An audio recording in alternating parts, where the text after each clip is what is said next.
আলাইকুম ওয়া রাহমাতুল্লাহ। প্রিয় দর্শক, আজকে আপনাদের সামনে হজমের বিষয় নিয়ে আলোচনা করব। আমরা যে খাবারগুলা খাচ্ছি সেই খাবারগুলা চারটা প্রক্রিয়ায় আমাদের হজম হয়। সে হজমের বিষয়গুলো আপনাদের সামনে তুলে ধরার চেষ্টা করব ইনশাআল্লাহ।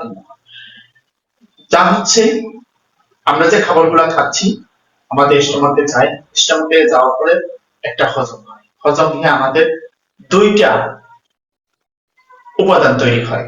একটা হলো সার পদার্থ, একটা অসার পদার্থ। সার পদার্থটা লিভারে চলে যায়, অসার পদার্থ ময়লা হয়ে বের হয়ে যায়। এখন লিভারে সার পদার্থ গিয়ে আরো চারটা পদার্থ তৈরি হয়, ওখানে একটা হজম হয়। চারটা পদার্থ কি কি? দাম, বলগম, চক্রা, সোডা, চারটা পদার্থ।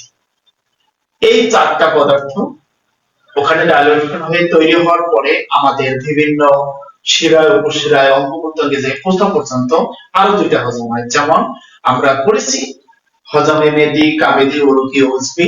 মেদি মানে পাকস্থলীর পাক, কাবেদি মানে লিভারের পাক, উরুকি মানে শিরা উপশিরা পাক, আর উজবি মানে অঙ্গ প্রত্যঙ্গের পাক। অঙ্গ প্রত্যঙ্গে নিয়ে একদম শেষ পর্যন্ত এই উপাদানগুলো সম্পূর্ণ জায়গায় ঠিক মতো পৌঁছে যায়।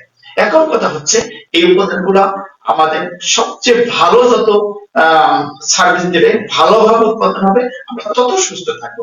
যদি হজমের ত্রুটি থাকে তখন আমরা কি করব? আমাদের হজমের ত্রুটি থাকলে হজম ঠিক করে নেব। যদি হজম ভালো না হয় তাহলে এখন সেই হজম পেটে গিয়ে আপনার যদি উপাদানগুলা খুব সুন্দরভাবে তৈরি হয়, তাহলে আপনার এই চারটি উপাদান যেটা বলেছি, রক্ত, পিত্ত, রক্তরস আর হইল অ্যাসিডিটি ভালোভাবে তৈরি হবে, তাহলে আমরা সুস্থ থাকতে পারবো। এই জন্য আমাদের হজম ভালো করা দরকার। কথায় আছে, হজম ভালো যার, পেট ভালো যার, সব ভালো যার। অতএব আমাদের হজমটাকে ভালো করতে হবে। ধন্যবাদ। আবার আসবো আপনাদের সামনে ভালো কিছু নিয়ে। আসসালামু আলাইকুম।